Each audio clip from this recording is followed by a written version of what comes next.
देखिए देखिए देखिए, पूरा का पूरा ये घर जो है ना नदी में समा रहा है।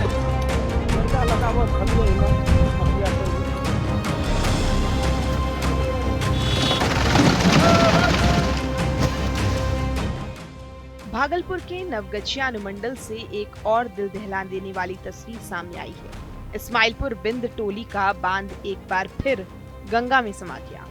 करोड़ों रुपए खर्च होने के बावजूद यहाँ के लोग हर साल उसी डर और तबाही के साए में जीने को मजबूर हैं।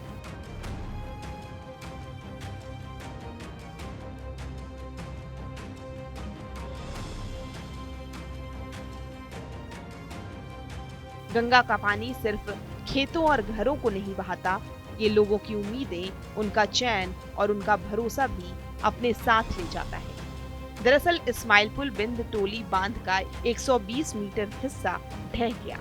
देखते ही देखते मिट्टी का टीला गंगा की धारा में समा गया और गांव वालों की आंखों के सामने उनकी ढाल टूटती चली गई। लोग रात भर घरों के बाहर रहे, कुछ अपनी जान बचाने के लिए तो कुछ अपने आखिरी सामान को सुरक्षित करने के लिए। स्थानीय लोग कहते हैं कि ये डर उनके लिए नया नहीं है। हर साल बरसात में वही कहानी दोहराई जाती है। बांध टूटता है, पानी गांव में घुसता है और परिवार उजड़ जाते हैं। हम लोगों को 10:30 बजे के बीच में हम लोगों को मिला। ठीक। उसके बाद पूरा ग्रामीण एकता होके हम लोग सब वहाँ से आए। आने के बाद ग्रामीण और यहाँ विभागीय जितना भी था, बारिश का टाइम था, उसमें काम हो रहा था। उसके बाद सब लोग ग्रामीण लोग मिल के गाछ पेड़ ऐसे उसे देख के कुछ राहत किया गया। उसके बाद सब प्रशासन और विभागीय सब आके सब लोग मिलजुल के काम कर रहा है। सुबह से चल रहा है, इसीलिए पानी कम था, इसके लिए हम लोगों को जान बचा, नहीं तो कितना चीज बह जाता। कितना मीटर बांध कटा होगा? लगभग 100 मीटर से तो कम नहीं होगा सर। अच्छा, इससे तो कम नहीं होगा। अगर पूरा ध्वस्त हो जाता तो कितना तबाह हो जाता है इधर इलाका? बहुत तबाह हो जाता सर। ये वीरनगर का पूरा बच्चा गांव कुछ नहीं निकलता हो जाता सर। वीरनगर पूरा बांध ऊपर तक पानी, लेकिन कम पानी की वजह से हम लोगों को जान बच गया। लेकिन पिछला साल भी पानी घटने के ही क्रम में कटा हुआ था और अभी भी जो हुआ है कटाव के ही क्रम में।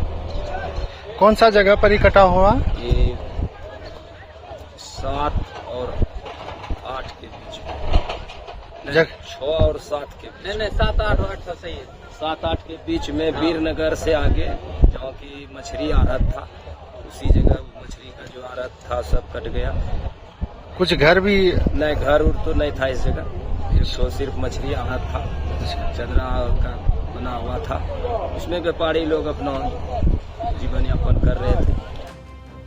खैर, बांध को टूटने से तो बचा लिया गया है। आपको बता दें कि कुछ ही दिनों पहले गंगा के बढ़ते जल स्तर के दौरान इसी बांध का सफर संख्या 8 और 9 के बीच एक बड़ा हिस्सा ध्वस्त हुआ था और पिछले साल सफर संख्या 7 और 8 के बीच का हिस्सा पूरी तरह से कट गया था, जिसके बाद लाखों की आबादी प्रभावित हुई थी, करोड़ों का नुकसान हुआ था। एक्चुअली गंगा नदी का जो है वो कटाव जो है सफर संख्या 7 के डाउन स्ट्रीम से जो है शुरू हुआ और उसके बाद से हमारा 120 मीटर के लेंथ में जो है एम्बैंकमेंट पे जो है इरोजन हो गया।